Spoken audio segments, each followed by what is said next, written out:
team bonding. The 2026 Mets are making it a point to put the bad clubhouse vibes in the past. And what we remember from the 2024 team is a team that played for each other, a team that loved each other, and how much they rallied around Candelita and OMG before he got there. Remember, that team was at rock bottom. They were 11 games under on Memorial Day in 2024, and all it took was something like that, a song, a rallying cry to get them going. And the Mets are making a point.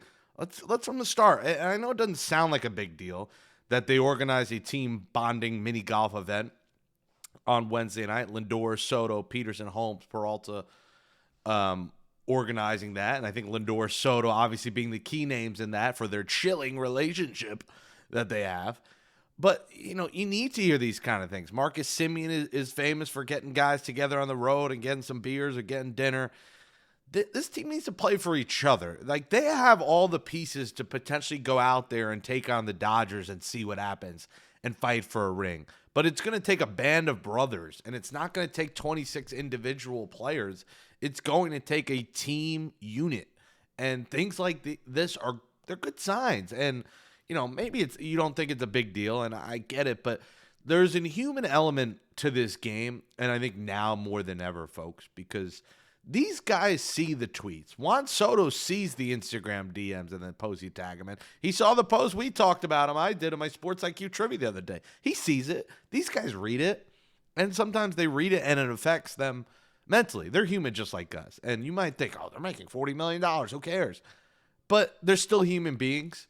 So when human beings that are a band of brothers get together and do things like this, it's worth mentioning. It's worth discussing. And after, I think last year's team, they hated each other. And the guys that departed were part of that hatred. They had different beliefs. They had different egos in that clubhouse. And there's still some of those egos. We know Juan Soto has a big ego. Francisco Lindor has an ego. But, Brandon Nimmo, Pete Alonso, and Jeff McNeil, those egos, those personalities, and sometimes those frustrations, like a Jeff McNeil throwing a helmet after every at-bat, are very bad for the clubhouse. And I think the Mets have gotten rid of that. Like, you don't have that with Juan Soto. You don't have Juan Soto every at-bat throwing a helmet. You have Francisco Lindor as an even-keeled guy. Marcus Semien, even-keeled guy. Like, they don't have screaming lunatics anymore. Even Pete Alonso was a lunatic. Brandon Nimmo was the nice guy, but at what point are you too nice and not have a little bit of fire in you? And he might have won or win, whatever, but there were weeks Brandon Nimmo was completely absent and just would never come up with a clutch hit. So I think the team bonding event organized by those guys you see on the screen below, I think it's important. And we don't know who won. We don't know the mini golf. We record this, by the way, in the 9 a.m. hour every morning. So if there's news that comes out just after that, just remember, when we record this, it's the 9 to 10 a.m. range. So if it's 10:30, we might have missed it. But show's got to be up by 10. And, yeah, team bonding. Let's go Mets, baby. Mars Men. I think Mars Men, they're about team bonding. Things are hitting me like a brick wall in my mid-30s. Nobody really tells you about this stuff. One day you're crushing it. The next day you're wondering why everything feels twice as hard when the new year hit. I treated it like a reset. I wanted to feel energized again and not worn down. Mars Men is designed to help free locked testosterone so your body can actually use it. No synthetics, no needles, just real ingredients that help optimize energy, focus, and strength. I've had a stronger physical performance thanks to Mars Men. In the gym, more consistent, more natural energy. It's not like a cup of coffee. It's a steadier sense of drive throughout the day. I'm feeling better in 2026. It's a perfect way to kick off the new year. Supports healthy T levels, energy, and stamina. 8 natural, clinically dosed ingredients made in the USA and third-party tested. Guys, there's a 90-day money-back guarantee. There's absolutely no risk. Worst case, you don't absolutely love it. You get your money back. But over 91% of users report higher energy levels. Thousands of guys are feeling incredible results. Just check out the reviews on the website to see for yourself. For a limited time, our listeners get 50% off for life, plus free shipping and 3 free gifts at mengotomars.com. It's a perfect way to kick off the new year strong. That's mengotomars.com for 50% off and 3 free gifts at checkout. After you purchase, they'll ask where you heard about them. Please support our show and tell them that Mets Daily sent you. AJ Minter and Albert Alzolay are being sent to the Mets bullpen. And yes, on the graphic below, I have Alzolady. Listen, I guess I got Dickie Lovelady on the mind. It's Alzolay, not Alzolady. So forget that typo for now. I'm sorry about that. Doing 10 different things at once. But listen, AJ Minter throwing his live BP next week. Reports say that he is a month behind the other guys, meaning I'm probably not expecting to see AJ Minter opening day. A month behind the other guys probably puts him on the IL for about 2 weeks. At some point by late April, I would expect the Mets have AJ Minter ready to go. Maybe he pushes it to be further than that. But AJ Minter is such an integral piece that we didn't even get to see past a week last year. I think he is so important for this Mets bullpen and their success because Devin Williams, we know, is a bit of a question mark as closer, but we know Brooks Raley and the success he has. If they could have the Minter-Raley combo perform like they have in their career, this Mets bullpen could be scary good. Like if Devin Williams outside of last year, first half of last year, performs like he has in his career, if Minter and Raley perform like they have throughout their whole career, those three alone make the bullpen very dangerous, not to mention everyone else that they have, and the potential of Craig Kimbrell as well, who looks good in camp. So AJ Minter is a name that, man, if he's got to stay on that field. The Mets got to be smart with not rushing him back from that lat surgery that put him out for all of last year. They got to make sure he's good to go. But he's throwing. He'll throw live BP. He'll get, they say, in at least one, probably a couple spring training games. And then I'm sure he'll throw in AAA for a bit. And then they'll get him up here. Adbert Alzolay. Here's a name that probably a lot of you may not even know. This was the former closer for the Cubs that the Mets signed last year, knowing he was out for the year, but signed him to a 2-year deal saying, hey, we'll have you for 2026. He struggled a bit in 2024, but in 2023 was one of the best relievers in the game. He had 22 saves in 2023. Now, obviously, it's been a while, but the guy's throwing 95. He's throwing faster than he was the year before. He's throwing 95 at camp so far. Now, yes, he threw a scoreless inning. He's pretty much ready, but it looks like David Stearns has said he's definitely going to start in AAA. They don't want to rush him because he was away for an entire year. The Mets are going to want to get him in actual games in AAA, not just spring training games. So Adbert Alzolay is a name to watch. He's going to be in this Mets bullpen, health permitting, but he probably won't be there at the start of the season. So expect Adbert Alzolay, but same like AJ Minter, won't be in the opening day roster, but Alzolay is a guy that can contribute. And man, if he's good, I mean, think about it. Adbert Alzolay is considered like the 8th Mets reliever. If he ends up being good, again, this bullpen is going to be something to watch. You should be watching your energy levels as well. We're starting new routines in the new year. You want to cut back on certain stimulants, using them for morning, driving, work, gym, late night. New year, get you a bit of a reset. Your sleep, your energy, your workouts, your stress levels. Those stimulants affect you. Sleep is slipping, recovery is harder. That's why I decided to try Ultra Pouches. Same kick as a nicotine punch without the same side effects. Most pouches elevate cortisol, raise blood pressure, and keep your body in a constant stress rate. Ultra pouches let you keep your pouch above the cleaner kick. Completely nicotine-free, caffeine-free. One of my biggest New Year's goals, need better sleep. Got to do this show every morning. That's where I noticed the difference. First, falling asleep easier, waking up actually rested, and don't have to worry about nicotine pouches that spike your heart rate, kill your body and brain's ability to recover. I want better workouts. I hit the gym 3 days in a row. Might do a 4th before I go to Tampa tomorrow. So start the year with focus, energy, discipline, consistency. 90% of users saw significant improvements in their overall focus levels. It's trusted by top athletes, entrepreneurs, and engineers around the world. All zero nicotine and natural nootropics. Ultra is the ultimate guilt-free pouch, delivering instant focus and mental clarity without nicotine or caffeine. New customers can use code FANARCH to get 15% off at takeultra.com. That's takeultra.com for 15% off with code FANARCH. After you purchase, last where you heard about them, please support our show and tell them that Mets Daily sent you.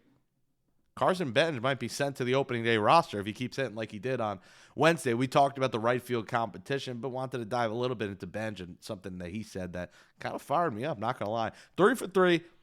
Important. 3 2-strike singles. He said on Tuesday, I hate striking out. He likes to battle. He's a battler out there, and He's a guy that in the minors last year, I believe it was about once every five and a half at bats he struck out, which is not bad. A little less, about once every 2 games, once every game and a half, he would strike out, which means he fights. And you saw that. Now, they were all 3 seeing eye singles. Like, let's not act like he hit a home run or a double or triple. They were all seeing eye singles into the outfield, but a hit's a hit, man. And that's what this Mets offense is focused about. They're not focused, especially at the bottom of the order from Bench, who might be hitting ninth, about hitting home runs. They just want guys to move station to station, get on base, get a hit. So Carson Benge hates striking out. If he hits like that, he's going to win that job. And obviously, I mentioned on here how I think Mike Tauchman's going to win it. I think they should start Benge in AAA. But if he does what he just did, and he continues to do that, like if the guy's going to hit 400 in spring, he's going to win that job. And the Mets are going to give him every opportunity to win that job. I think they'd love him to win that job. They'd love to keep Mike Tauchman around. The question is, are you keeping a Tyrone Taylor and Mike Tauchman, cutting Melendez? Are you trading Taylor and keeping Melendez and Tauchman? A lot of tough roster decisions. Usually it always works itself out, but Mets are going to have to get rid of somebody they like. We'll see who it ends up being, but good mindset from Carson Benge. You like to see that kind of mindset, that dog mindset out there. So that was fun to see. All right, let's read a couple of your comments before we end today's Mets Daily. Again, hit that subscribe button, smash that thumbs up, keep on commenting. Go follow me right now at Jake Brown Live. I will be in Tampa from tomorrow through Wednesday. We grind. We don't stop on Mets Daily. There will be a show every day. You might see me do it from the pool. Maybe I'll try and record from the pool, bring the mic out to the pool, and we'll do it out there. Sorry to rub it in for the people in the Northeast. Although I will say this, it will be warmer in the Northeast next weekend. I saw it here down in South Jersey next Saturday. I think it's going to be 72 degrees. Or not this Saturday, the following Saturday. When I'll be back next Wednesday. The Saturday, it's going to be like 72 degrees. So the weather will warm up past the snow that we're getting here. So don't worry, everybody. But yes, if you want to follow along my journey in Tampa, follow me on Instagram at Jake Brown Live. Appreciate your support, everybody. Obviously, I posted a pretty heartfelt video on my Instagram yesterday about this job search. Have a couple of potential opportunities, but it may involve me leaving New York. So we'll see. I don't want to reveal too much information with who I'm talking to and everything. That always, you never want to jinx it. Plus, it's way too early in the process. But there are some potential opportunities, and we'll see where I end up. And I appreciate all your support, all the kind words. It does mean a lot. Love all you guys that do watch and listen to this show. I'll be honest. There were days during that job search, it was tough to wake up to do this show. And this show kind of gave me purpose and meaning to get up every morning and to get after it. Because listen, if I wasn't doing this show every morning, I would still doing my content stuff, but I don't know if every morning I'd be up 9 or 10 a.m. to do a show. I might stay in and just so I will say that this show has given me a lot of purpose every morning during this job grind and getting a job and losing the job. So I appreciate all of you. All right, let's read a couple of comments. From Leo Cal, he says, just curious, how does that jersey fit? Is accurate, and what size do you wear? I think we might be close in size. I just didn't want to pull the trigger unless I know it fits. Thanks. Leo, it actually does fit. It is an XL. I'm an XL, and it fits fine. Now, I haven't washed it. It could shrink in the wash. I probably don't recommend washing those. You might have to put in a delicate delicate cycle. Good God, that was a tongue twister. But it does fit true to size. So extra large, true to size. TikTok shop. I don't remember the exact shop I got it, but I think it was like 23 after shipping. And that one is the pullover. So I don't love the pullover, to be honest. I like the button down better. But I wanted to get the different design because I have the normal blue one. I have the white with the pinstripe. So I wanted to get that 86 style one or 87 style.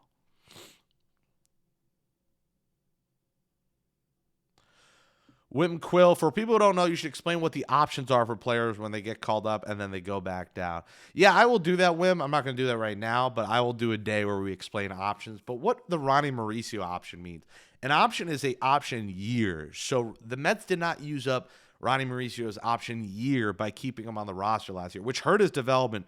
But now this year, they can send him up and down. Like, I believe they could send him up and down as much as they like this year. I would think Ronnie Mauricio starts in AAA, barring any other injuries. Obviously, if Lindor ends up missing opening day. Maybe Mauricio starts, but they have options to send him up and down now because they didn't use it last year. So that is what, if he has one option remaining, it doesn't mean you can only send him to AAA and back one time. I believe it means one option year. Greg says, I agree with you, Jake. I hope Mendoza decides to play Tauchman and Melendez, who are both veterans who know how to get on base. They're both nice hitters, and if anything, Carson Benge can be kept at AAA until he's needed due to a player injury. Also, I think the Mets should look to trade Tyrone Taylor and Mark Vientos. I hope Mets keep utility good players, Beatty and Mauricio. Mauricio plays great as shortstop. Let's go Mets. I agree, Greg. Listen, I'm a big Ronnie Mauricio guy. I do not want to trade him. I've been on the team of trade Mark Vientos. I think the Mets are really waiting for this. They want to wait till closer to opening day because if there is a starting pitching injury, I think that trade with the Pirates opens back up for Mitch Keller. I think the Mets trade Mark Vientos for Mitch Keller. Tyrone Taylor, another situation. They want to see how this plays out. I think they love Tyrone Taylor, and I think they love him in the clubhouse. That's going to be really hard for them to trade him. Where Melendez can be a little bit more of an unknown. Tauchman is a known. I think Tauchman is a guy that needs to make this roster. But I agree, man.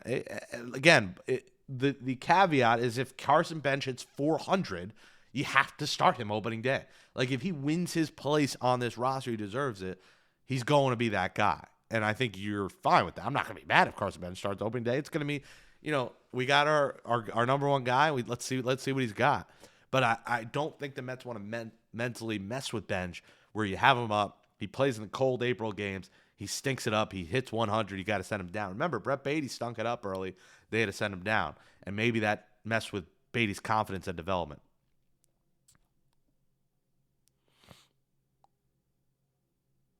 Matty B says, whether it's the right move or not, the Mets fans don't want Mike Tauchman as a starting right fielder on what is expected to be a playoff team. One bad stretch, and they'll be screaming for Benge. Here's the thing, Matt. The games in April don't determine the season. Yes, the Mets missed the playoffs by one game last year, but that's because the whole second half, they were an atrocious baseball team. It wasn't because of what happened in April. They were great in the first half. So April results don't determine the season. Also, Mike Tauchman has started for good teams. Like, Mike Tauchman has not just been this bum. Like, Mike Tauchman started on good Cubs teams. Like, he's not this terrible player. I don't think you need a number one prospect or a star at every position. You can have fringe roster guys. Mike Tauchman is not a minor league player. He's a major leaguer. He is a starting player on probably a middle of the pack team. He's probably not an everyday starter on the Mets, but to start the season, I don't think Mets fans are going to be mad about that. And guess what? If he has a bad stretch, they scream for Benge, then sure, you can call up Benge. Here's the issue. What if Benge comes up and he's nowhere near ready? Then you're stunting his development. I just don't think they should rush Benge if he's not ready. If he proves it in camp and he's ready, so be it. But you don't want to stunt his development because we've seen guys come up too early and crap the bed. Ivan Corey says, your analysis is spot on. You have the best channel of Mets YouTubers. Thank you so much. Melendez has a great arm, can catch, and has power. You're right. Taylor should be the odd man out. Yeah, I'm fascinated to see what happens with Tyrone Taylor. We all know what he is, but that's the other issue. He's just not a hitter. He's a good fielder, a good clubhouse guy, has speed. But I don't know if that means keeping him on the roster for those reasons. But appreciate your support. A lot of good Met YouTubers out there. Listen, there's some really bad ones as well. Obviously the people we have on the show, when I have them on the show, it's because I think they are good. But it is a saturated field. There's YouTube in general, not just Mets YouTube. But there's obviously some other good ones out there. Listen, I think we are the best. I think I tell it how it is. I think I know things behind the scenes. I think I've been in the game for a long time. So I do think I am the best Mets YouTuber. But I do think there are other good ones out there. Stephen Maggi says, you got to give the kid at least 200 at-bats at the AAA level. Yeah, I'd say 100 to start. I think somewhere in the 100 to 200 at-bat range is good for Carson Benge. Michelangelo, Keelan Hernandez isn't old. He's timeless. That's fair. That's fair. MD says, Tauchman to me is what they were hoping to get out of Winker, but without the baggage. He's a Davis Schneider type role that every team needs. A pain in the ass every at-bat he steps up. I think you're undervaluing Taylor a bit. On his team with these aspirations, I would trust him more than Melendez as a fourth outfielder, especially considering Robert Jr. has been somewhat fragile in his career. I don't see Benge making the OD roster unless he absolutely crushes in spring training. I think that's a good thing. Let him rake or work out growing pains of the high minors and come back with momentum. Yeah, no, listen, it's not a bad point, and that's a great comparison, David Schneider. And I've compared this roster kind of to those Blue Jays, like not a ton of power, but a lot of pesky hitters and good situational hitters, like a Bo Bichette from the Blue Jays. So that is a very good comparison by UMD. And listen, I got to see what Melendez does in the spring. I would probably agree. Luis Robert doesn't stay healthy, so you need as many guys. But remember, there's not unlimited roster spots. You also have to worry about the pitching side. Like there's probably going to be maybe a fourth and a fifth outfield roster spot. So, I think if Tauchman wins it, do you keep Taylor and Melendez and you keep Benge down? I think that's possible. But you got to remember about backup infielders too, and you got to monitor the Lindor situation. A lot's going to depend on healthier guys, on what this roster looks like. But all good points, MD. Shakamoto responded, what the F happened to Winker? What a disappointment last year. I don't know this. I haven't heard this from anyone, but my thought on Winker is he doesn't keep himself in good enough shape. I don't think he is – anyone who gets hurt at that rate and those random injuries is not working out enough, is not keeping them enough shape, is doing things maybe on the road. Maybe he's partying too hard. I don't know. I don't want to speak out of turn, but anyone who has those random injuries like that, something is wrong with how he's taking care of his body. And I think that's what happened with Jesse Winker. All right, folks, we're at 20 minutes, so we're going to wrap on that. Thank you for all your comments. Keep on leaving them. We will leave them quickly today because I'm recording the show tonight. I got an early 5 a.m. trip tomorrow, so leave your comments rapid, quick, as soon as you watch today so I could get to them when I record the show later tonight. Thank you so much for watching. Smash that thumbs up, subscribe, and we'll talk to you tomorrow right here on Mets Daily. Tomorrow, the final show of the month of February, and then on Monday, the month of opening day and baseball right around the corner. Let's go Mets, baby.